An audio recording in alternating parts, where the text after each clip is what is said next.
Hello, my good people. My name is Madiba. Today, I'm privileged to host one of the most amazing designers, Karibu Slim. Thank you so much. Hit the subscribe button. Let's drink from the fountain of wisdom. Uko aje Slim? Niko poa kabisa. Yep.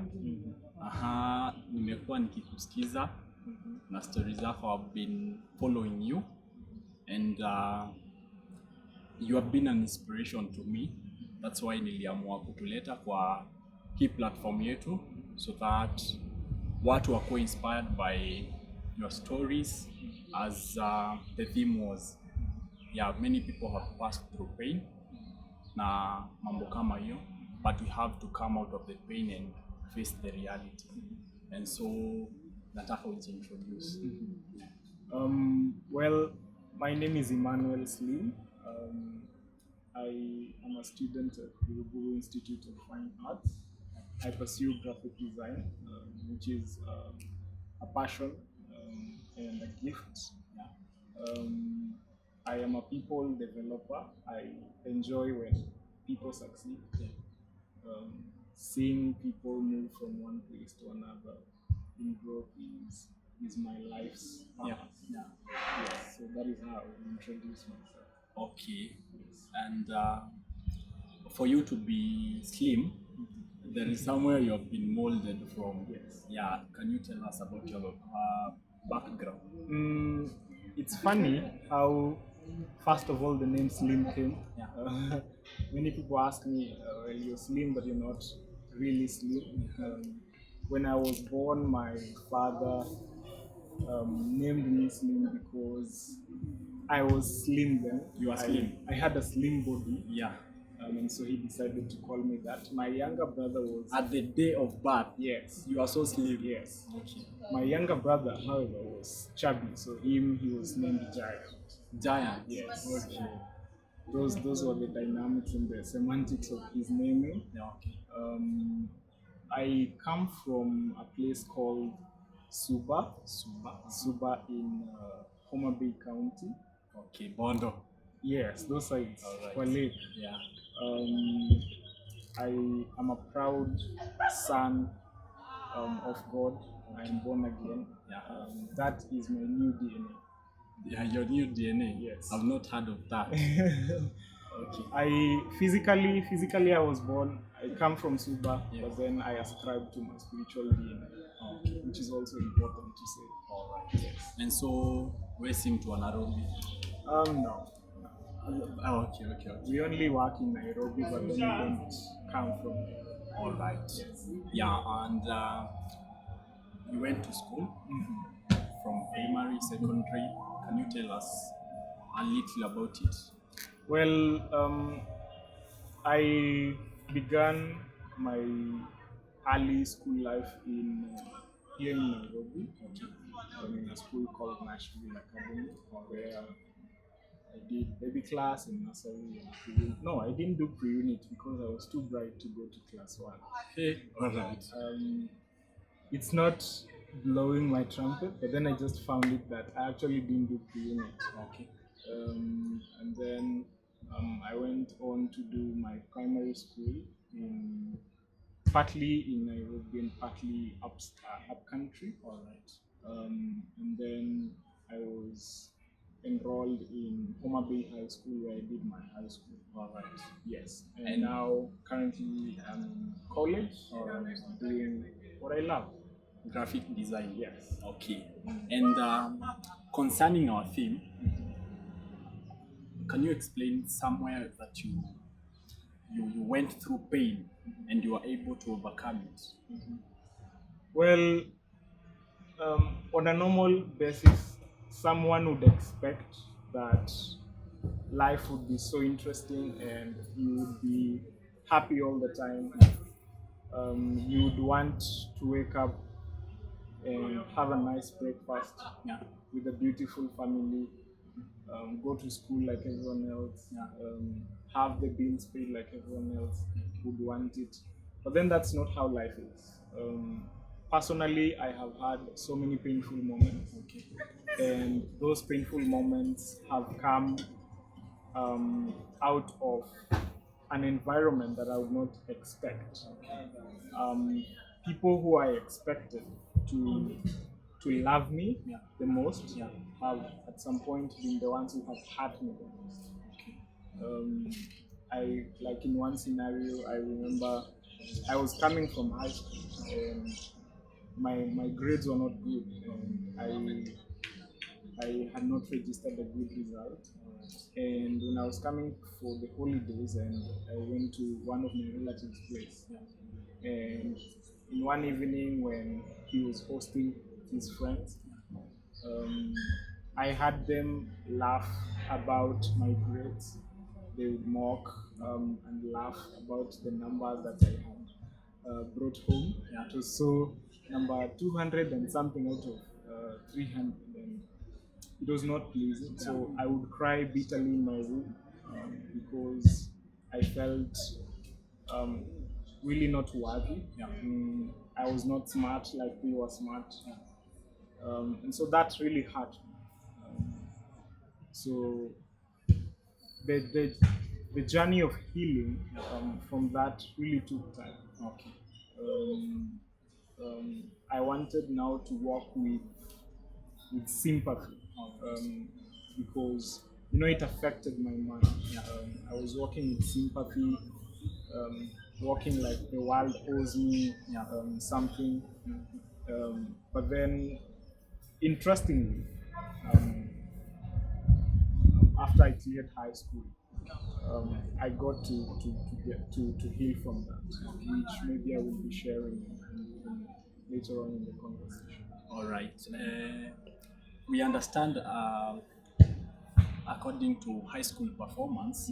Actually, I can remember there is a time I scored 0% in mathematics, and the teacher was scaling the other students.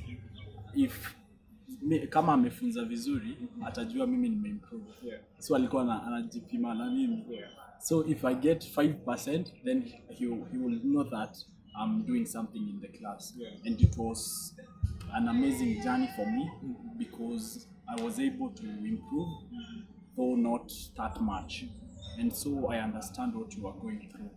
And how did you come to recover from the pain that you are undergoing from the people whom you thought they would embrace you and show you love?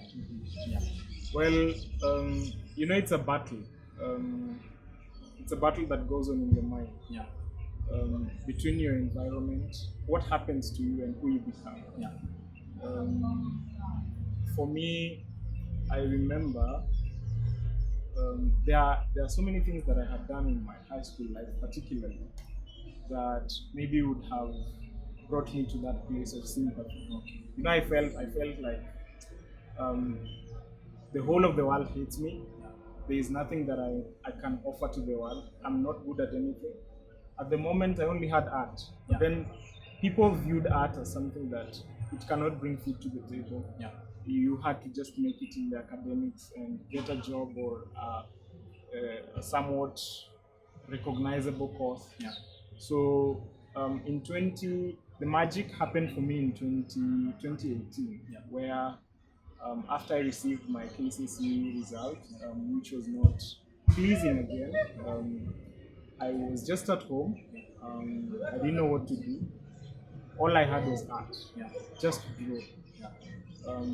But that was not significant enough for the people I was around. So my mind was idle to a point where now I decided to one day steal my father's car.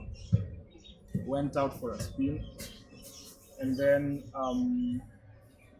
I did that like around 4 times, and my brother caught me in the last time. So when he found out that I had stolen my father's car, he told me, I went to visit him, and he told me that you cannot come to this house. You become a thief, and so we cannot allow you to come here. And that was enough pressure to make me decide to take my life. And so let me interrupt a bit. Sure. Uli express pain yako na kuchukua gari. Yes. Okay. Because you know, there's frustration. If I can't give you, if what I have tried to do was not good enough, then let me do the opposite. Let me not just be bad. You know, there are people who decide, because you don't recognize the good that I'm trying to do, then let me now just be bad. Kama mbaya. Yes. Okay. So that was the position that I was in. Yeah. If no one loves me, no one accepts me, then let me just be then that person, that monster that you think I am. Yeah. Yeah. So that's why I went on to do that. And I felt I was in a state where there was no worth in life. I had no reason to live. And so taking the life was all that was left for me. So two things happened that made me not to die now that I'm here. Yes. I'm not dead. So something prevented me from dying. And that was, I have been in the church. I have grown in the church as a Sunday school kid, raised by spiritual father. And there was an assignment that I was given. I was supposed to cook mandazis for the youth who are having a function on the weekend. So on Friday, that was when I stole my father's car and my brother found out. The same Friday? Yes, All right. on Friday. And the mandazis that were supposed to be cooked were supposed to be ready on Saturday. Okay. So I went to kill myself on Friday. On a Friday? Yes. So I went and spent my night outside. Okay. I remember writing a death note and left it on the table for my parents to come and find. And then when I was out there in the cold, just trying to punish myself, I remembered one thing. I was asking myself, so if I die, who is going to cook that mandazis for them? And then the other thing that made me not to really take my life that quickly is my pastor had actually told me he sensed that I was sympathetic on myself. So he called me and told me to write a life plan. He told me to think about a problem that I would want to solve in the world. And it was a tough question because I didn't know. And so he gave me that homework. So I went and thought it out. Then I wrote a life plan. Okay. Up to 30 years life plan. This age I want to fulfill this, at this age I want to do this.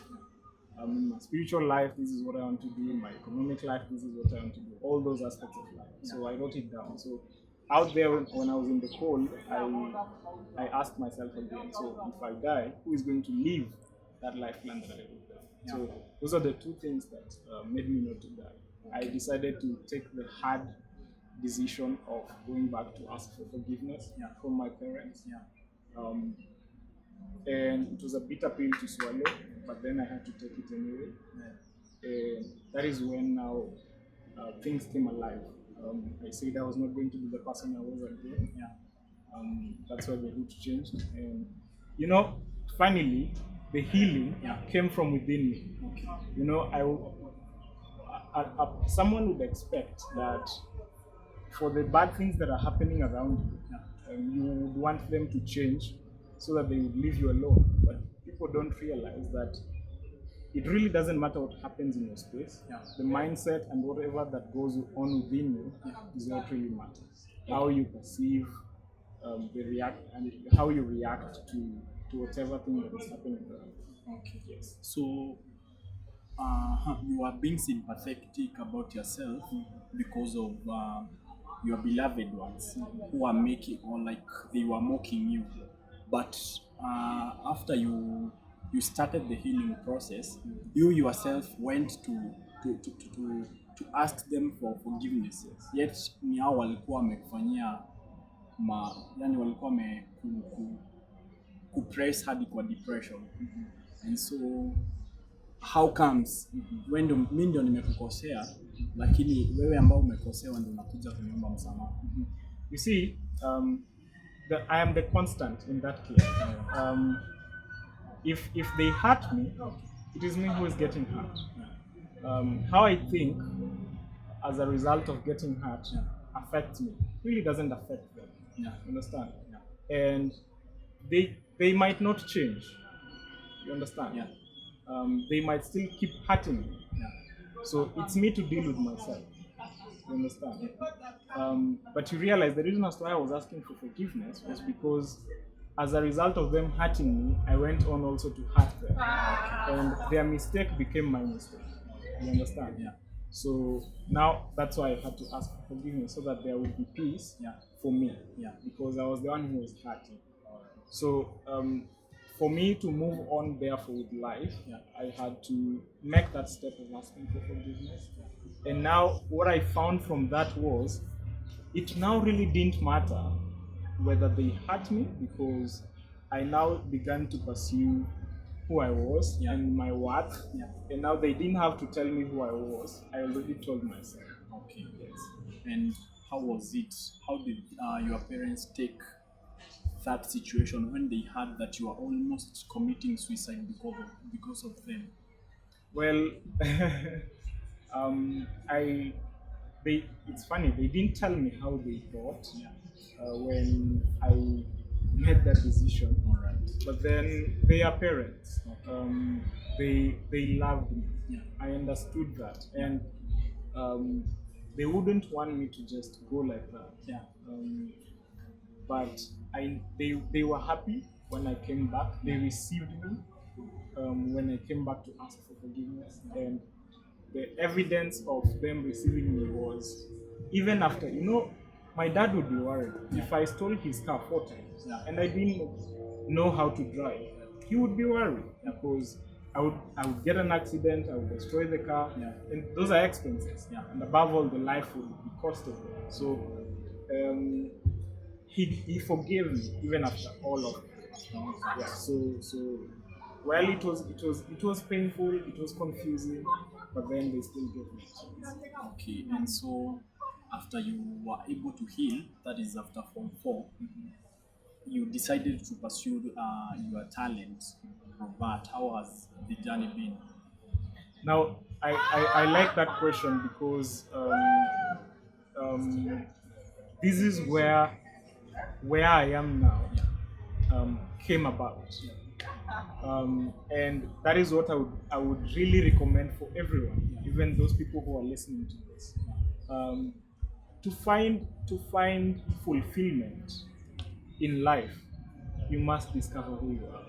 That's the magic.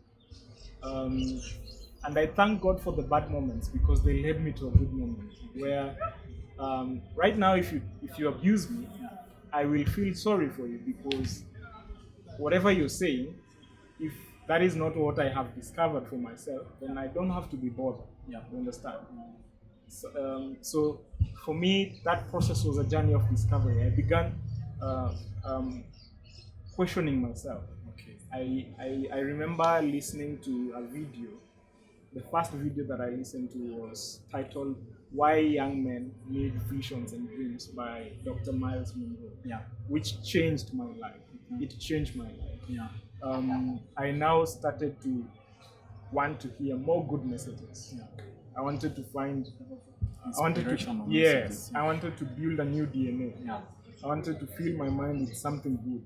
And through that, I gained a confidence of I realized that I was born and created in the image of God, and that by the fact of simply being born in the image of God, that in itself is already worth. There are people who walk naked, but by the simple fact of being alive, they are already worthy. You understand? So that was the situation that I was in. So I was in a moment of self-discovery, and through that self-discovery, it happens in all aspects of my life. So in the spiritual aspect, in the economic, professional aspect. Okay. And so my question was, after you were able to heal from the past or from what was affecting you, you decided to pursue art. How has it been, and how has the journey been? Back then when you were in high school, maybe you had that passion of pursuing art, but at that time people did not see it as something major. But now you are doing something you love. How has the journey been? Well, the journey of art started a long way ago. When I was around 5 years old, I used to see my elder brother drawing a car. Okay. He drew that car with perfect lines, straight lines without using a ruler, and perfect circles for the car wheels. And I admired his drawing. The giants. No. Another brother. And so, with that, talent was born. Like he has been my inspiration all through. In high school, I used to make or craft letters for young boys to the guys to send to their girlfriends in other schools. All right. So that was how I used to explore my art. All right. And then I used to also design T-shirts, Okay. draw how the T-shirt would look like on paper. Yeah. And then my first success was to actually design the journalism club T-shirt All right. in high school, which was really a success. And that was actually the project that exposed me, or rather exposed my graphic design passion. And then now, now after high school, now I didn't get to go into the university. So there was this time that I was asking myself, okay, so now what do I do? What do I do? And that is when I realized, okay, this is what I got. I have some skill. Okay, let me pursue it to the next level. That is how graphic design came in. Okay. And I believe you are one of the best graphic designers from from the product I've seen. And getting back to let me go back to the pain that you are suffering, because most people are in that situation right now. So we find ourselves that we do not get the chance of talking our problems out or getting the right person whom you can share with. There are a lot of people who maybe in school they bedwet and they are being traumatized because of that. Others are failing terribly and people mock them, and unajua back in school walikuwa wanaitwa madwanzi, and then things like that. What can you tell to what message can you pass to that student or that person who is undergoing such? Well, it's important to notice that before we became human beings, somebody already saw the bigger picture. God already set the end before we began. He finished us before he started us. So when we are born, we are getting into something that is already complete.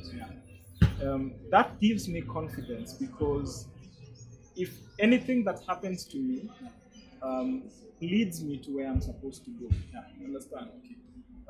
A smart person would be careful to take advantage of the pain, of the shame that they are undergoing. But the important thing to have is hope.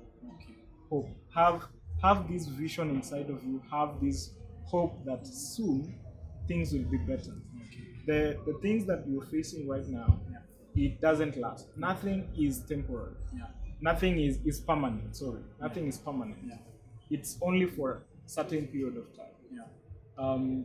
But then, just like life is orchestrated in seasons, there are things that are supposed to happen in those seasons. So what is your mindset in those seasons? How are you able to benefit from those seasons? So, it's just like someone who is dead.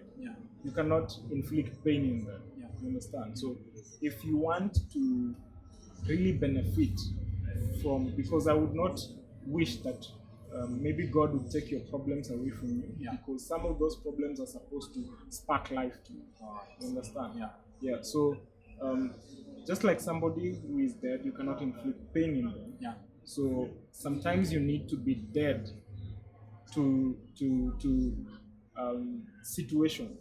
You need to. It's not that when you're hurting, you have really to ascribe to that hurting and act like you're in pain. You understand? Because you need to be strong at certain times. So having the hope, having the vision, having the dream that one day it's going to get better. That is what keeps you going in the midst of all those things. Yeah. And turning your pain into a tool. Yes. All right. And how has you told me you are in Uruburu Institute of Fine Arts? How is school?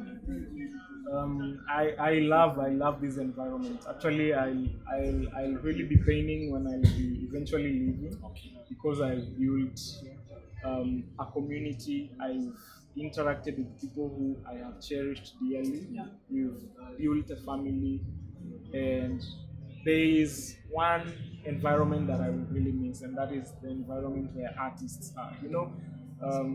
When you get to interact with people who are like-minded, there's fulfillment in that. Before, I really used to struggle when there is an engineering person here, there's an architect there, there's this person there. Of course, life is diverse, but then you would talk to them creatively, but they will not get you. All right. Understand? Okay.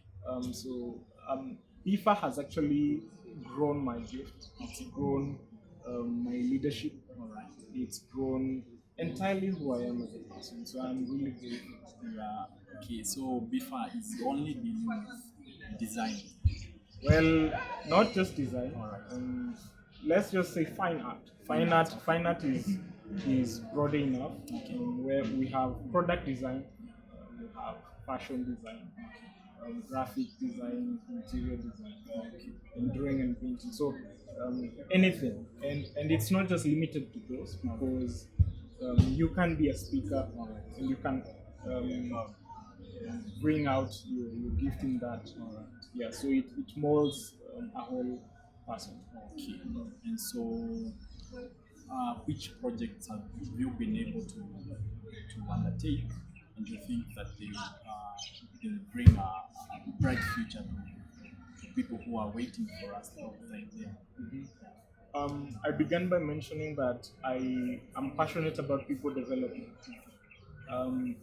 The entire project that I will that maybe I would say is something valuable that I will leave maybe other people with is people development. If I get to interact with you, and there's something that I have that can help you, that really would be the mark for me. For example, if we are doing a design course, and there is how I can impart knowledge to you, or I can establish a connection to you that will help you. Sometimes I might not give you $1 million, but I can give you an opportunity to get $1 million. So the relationships, that is what I really would cherish. And I would then encourage that people would actually embrace family and relationships. Relationships in this case is, for example, if we are designers, then we are able to work together. It's a community. Understand? I trust you, you trust me. We build each other up. We grow together. We read together. We are careful about what we speak to each other about, and through that people grow. Okay. And so I want you to talk to that student who is almost giving up, and he feels like the community is against him, or rather the family is against him. And maybe, sometimes we tend to judge our families, or we tend to see like they are inflicting pain in us, in which they don't. And so I want to speak to that student who is almost giving up, and maybe he has something in him that can make him greater in some days, or today it can make him greater. I want you to talk to that person. All right. Thank you so much for this opportunity. What I can tell you is that you are nothing to be afraid about. The end is already set, and so there is hope. Whatever you're facing in life right now is really no match for the greater plans that God has for you. And whatever He has put inside of you, which is your gift, is the strength that you have. Jobs don't make who you are. People do not make who you are. But then whatever is inside of you is what will make who you are. Your duty is to recognize that you have a purpose. Your duty is to recognize that you have a reason for why you were created. And pursuing that is actually your answer to your generation. So, whatever thing that you are doing, it could be art, it could be anything, the gift that you have inside of you, anything that you are doing, that is actually the answer that you have for your world. Yeah. It's important to also notice that it's not really about you, but then it's about what you're bringing to the table for humanity. Don't, Dr. Miles Monroe says that do not seek success, seek to become a person of value. What is it that you can do to your community? What is it that you can give to people around? That will actually be your way out. And again, it's also important to add that through all this, God is able to take you through. I mean, He becomes the beginning and He will also be the end. Okay. Yes. I want you to talk to that parent who sees like her kid has changed. Yes. Yeah. Ni kama ameanza kubadilika, ameanza draw back. Yeah, to talk to that parent. Well, moms and dads, I am grateful always to God. Personally, I realize that in my family, my mom and my dad are my second God. The duty that I have as a son is to honor them. And what I would want to say, maybe to our parents, is that with the responsibility that God has bestowed on you, you have also to notice that the child, as much as you have been entrusted, they belong to God. And God is the only one who knows what He would want to do with them. I love the prayer that Hannah made when she actually realized that God had closed her womb. And when her prayer shifted, that if you give me a son, I will give him back to you, then God blessed her with a son. So the thing is really about purpose. Allow them to be who they want to be. Allow them, give them the space, give them the support that they need to become who they want to be. Through that, you will live on through them.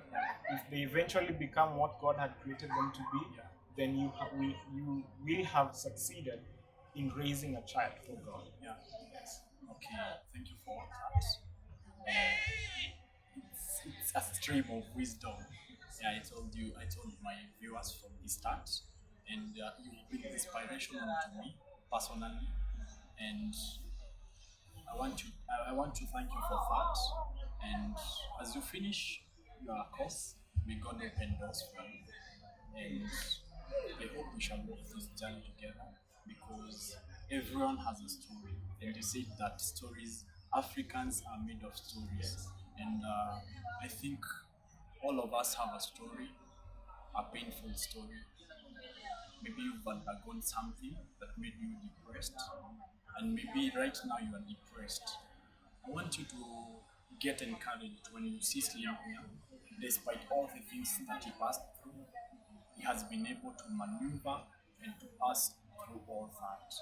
I want also to talk to my fellow young men. Let's stand up. Let's stop shying away from the opportunities that bring themselves up and the talents that we have. Usisikize mtu vile anakuambia ati you can't make it nini. No. Let's move. I know that we'll be able to make a brighter future ahead and everything will be alright. This is the first video that I've done with you with Madiba 254. I want you to speak to my fans and tell God something about this channel. Okay. Yeah. Awesome. This is an amazing platform. Being that it's the first video, and already I can see potential in this, that this will actually be a game changer in our society to give direction to our young people and to the people who are struggling out there. So thumbs up. And to the Madiba 254 fans, I encourage you to keep on following up with the stories that even other amazing stories that will be aired on this platform. Yeah. So I really thank God for you, and I hope also that you're going to make it big. Yeah. Yes. God will make it. Yeah. And so I'm happy for that. As you launch your documentary on 15 Yes. on Wednesday. Yes, yes. Yeah. Tell them. Well, I'm excited about the first ever documentary that I have produced, which will be about my journey as a graphic designer. Fortunately, I got to visualize how I would live out my 3 years in BIFA, and I have put that in a video, which I will be excited to share with you. So look forward to it on Wednesday. It will be aired on my YouTube channel, Emmanuel Slim, with a single M. And I hope you will have fun. Okay, we shall drop the link. Yes. For all that, I'm happy for you, my viewers. Thank you.